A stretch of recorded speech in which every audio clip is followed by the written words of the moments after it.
It was late at night, and yet at 1600 Pennsylvania Avenue there was one light in an upstairs window, in the room where President Harry Truman sat sleepless and pondering. No other United States president had ever faced a decision quite like this one. To bomb or not to bomb? That was the question. At the time, no other nation on earth had the big bomb. Just to threaten its use should be decisive, but to be convincing, if he said it, he'd have to mean it. This was the consideration tormenting President Truman through that long night. Back off, and the free world was in jeopardy. Rush forward, and history might remember him as a madman. So here is our president. He is ransacking his mind. He is searching his soul. He is wondering at the millions of deaths and the far-reaching ramifications should he decide to invoke the atom bomb. If his decision was yes, was the technology there? There's no question about that. The bomb had been demonstrated viable. By the dawn's early light of July 16, 1945, near the Alamogordo Air Base, 120 miles south of Albuquerque, New Mexico, one such bomb had been detonated. It had been cradled atop a steel tower, surrounded by scientific equipment, fearfully observed from bunkers 5.5 miles away.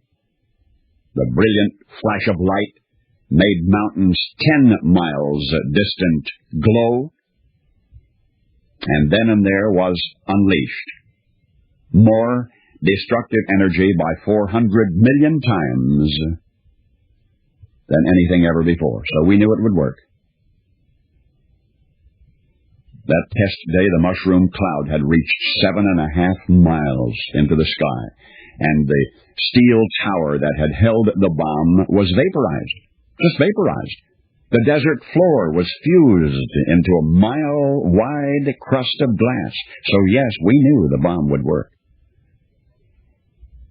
This was the awesome instrument of destruction that was President Truman's to use or to refuse. And now he must make up his mind. Should he pull the trigger? And that night, the agonizing contemplation brought forth a decision. The following day, a certain ambassador was summoned to the White House.